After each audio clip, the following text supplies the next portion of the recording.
They definitely need to nerf ref. They definitely need to nerf ref. F will be just annihilating the whole idea of hardcore, because if you play arena, then you're going to have access to all this cool stuff really quickly, and so ref is going to be OP. Every content creator that says arena's broken, it's broken, for sure, guys.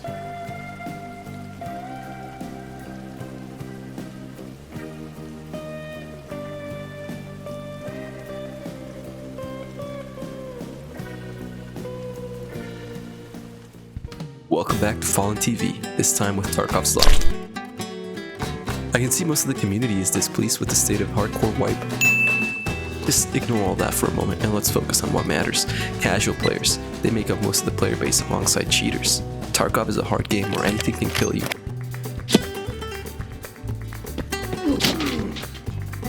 Or is supposed to, according to Nikita's Vision, founder of BSG. One would expect that experience/hours would reign supreme over luck. In this case, not so much.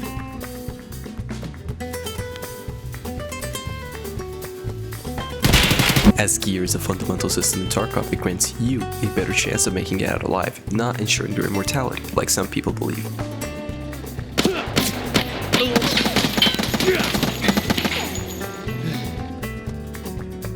From a Zabralo covering everything but legs, to an Alton shielding your entire head, these all have pros and cons. As one can imagine, obtaining said gear is extremely hard, not in the way of difficulty, but rather time management. The average man works for 41 hours per week. Now this may not seem like a lot, as a day has 24 hours, so let's do some math. 8 hours of sleep, 2 hours of commuting, 2 hours of chores/eating, and your daily 8 to 5. This ends up as a solid 21 hours. You're left now with 3 hours a day to be a human being and not a slave to society. What a deal! Of course, this only applies to weekdays, and if you're single with no partner in sight. What I'm getting at is, people barely have any free time, if any, and they chose the worst game to play without time, Tarkov.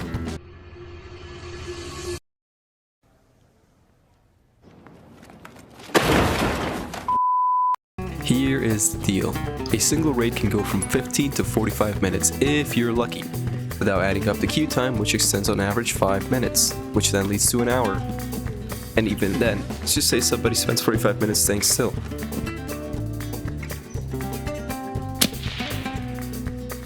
Nice. Now for the final nail in the coffin. Imagine you're a busy guy and want to do all the quests, as the average player does. It is going to be an hour. Not a whole lot of progression in my opinion. With all this in mind, there is a certain demographic, the elite, or the 1%, 0.01%, otherwise known as streamers. They have the uncanny ability to play this game for 27 hours a day, for 2 weeks, and ask, "When wipe?" Stupendous. And then, a ghost whispered into our Russian father and said, "Why should only the casuals suffer?" Now, I'm not here to hate, just to clear up some statements made against the most controversial trader at it. Keep in mind this is all just my opinion, as you guys are more than welcome to add or criticize into this in the comments, but I have math on my side, so be my guest. Ref, or referee as his mother calls him, deals in GP, a valuable in Tarkov. It's been refurbished into premium currency to buy his wares. What are they? Well, he sells everything, like guns, containers, rigs, keys, attachments, rare attachments, and meta ammo. And if you know Tarkov players, they would shoot their own mother for a light bulb, maybe a bolt, and most definitely a flash drive. Side note, Buff Ragman, how is it possible the ref sells better gear than the trader trades gear himself? Hello? Now, one does not have to be much of a genius to realize that leveling ref is a viable way to play Tarkov, as this pretty much replaces the need for other traders. Here's an example. Ref trades the following ammunition: BP, M61, PS12B, SP6, all at level 4. Extremely powerful ammo that tears through armor, single-handedly providing more value than any other trader taken to level 4. That's great. That's without counting level 3 where you get access to M80, CBJ, SS190 at a perfectly reasonable alternative. Before, traders used to offer the ability to purchase these ammos, but they were deemed too strong, then locked behind questing or crafting, which for any average player can take 60 hours. Genius. Not only do you have to get a trader to a certain level, that being 3 to 4, you also have to do bonus quests to unlock the buy or barter. Time is a word that was not invented in the Russian dictionary. Earning GP is only achievable through quests, which are rerollable for the small fee of half the completion price. Why would you want to do this? To obtain the same game mode to optimize progress in one game. The dailies tend to be easy. These are 3 dailies a week and 1 weekly. On average, your dailies will give you 10 GP, while weeklies will give you 30 to 40, depending on the task. My god. For a week's time, you make 250 GP by only playing Arena. One thing worth mentioning is that weeklies tend to give 1 Lega medal. That equates to 250 to 500k if sold to therapists. Unfortunately, we are in hardcore wipe, making them only valuable as 67k. And finally, in-game earnable loot boxes or cases. Glorified earned gambling. First are the equipment cases, which give any gear. Weapon cases, which give us guns, attachments, and ammo. Again, all random. Supplies. This is the supply crate. Any and all items, literally anything, can be in that crate. And finally, valuables crate. This one is the OP one. It has GP and random items from the valuables tab, like lab cards to driving manuals. Once again, I state, this is not pay to win. This is quests. So why do I talk about them? The addition of Arena has divided the community. Some believe it has ruined the game, as Ref by default unbalances the game. Wonder who these people are? Comments such as giving teamies experience, teammate training, and sometimes pay to win. My opinion should be pretty obvious, just read the title. I think Arena is fair. Now all of you have calmed down. Arena is a balanced addition as it equates time to gear, like traders do in the standard game, at an accelerated rate for the employed.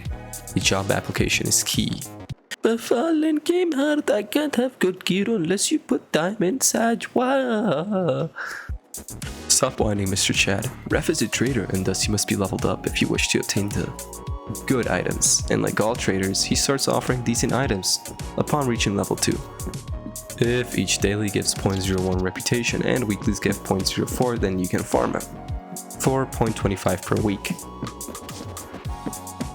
Unlocking most of his broken things requires time, 3 weeks minimum for tier 3, at least on normal wipes. I don't know about hardcore, I haven't been playing this right. Comparing this to other traders, you notice they're easier to progress. Ref respects your time.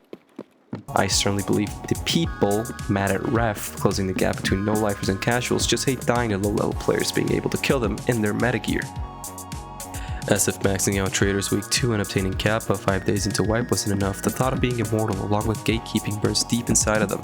It's as if they have nothing else going on for them in their life other than playing Tarkov and rushing Kappa.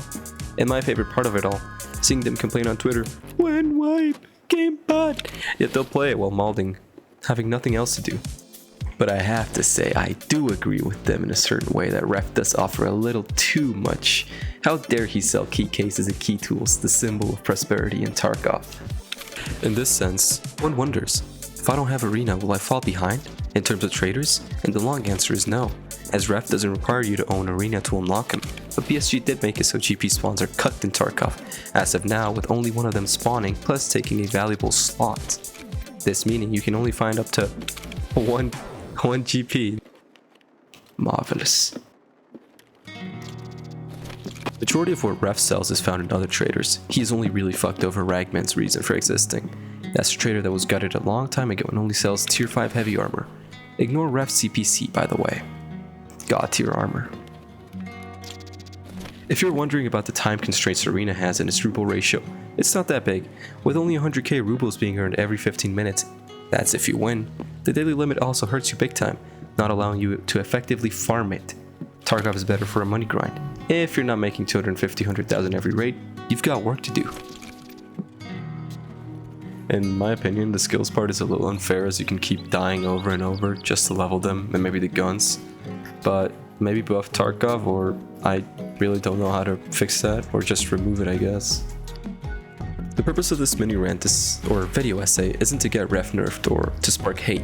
It's to provide an honest, casual player's take on the highly controversial trader, with the recent nerfs to him honestly scaring me. How the fuck did it go from 35 to 141? I decided to talk about it. Ref does not break the game. He makes it more accessible to people, even in late wipe, when everyone is running around with slicks and airframes. You can dislike dying to new people, but at least take accountability for playing a tactical shooter.